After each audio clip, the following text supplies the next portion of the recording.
Today is Friday, January 31st. This is Noreen Johnson, and here are the good news headlines of the day.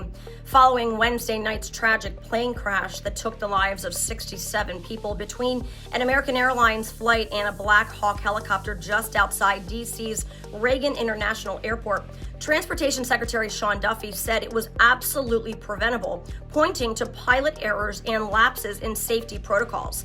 Duffy stressed the need for stricter regulations to improve pilot decision-making, particularly regarding weather conditions. He emphasized that the tragedy could have been avoided with better training and adherence to safety standards. The secretary is calling for a thorough review of aviation practices to ensure future incidents are prevented. This statement follows an ongoing investigation into the crash and has ignited debates over the adequacy of current aviation safety regulations.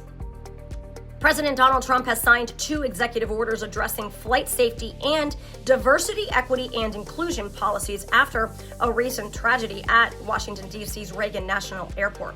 The first order focuses on enhancing air traffic control systems and aircraft safety measures, aiming to reduce the risk of future incidents.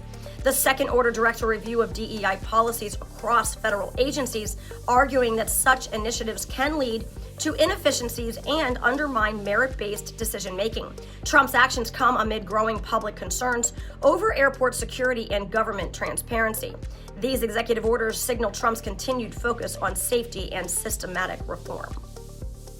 Robert F. Kennedy Jr. engaged in a fiery debate with Senator Bernie Sanders over the role of pharmaceutical companies in U.S. politics. Kennedy accused Sanders of inconsistency, pointing to the senator's ties to big pharma donors despite his public criticisms of corporate influence. Sanders defended his stance, arguing for stronger regulations on the pharmaceutical industry while acknowledging the complexities of political fundraising.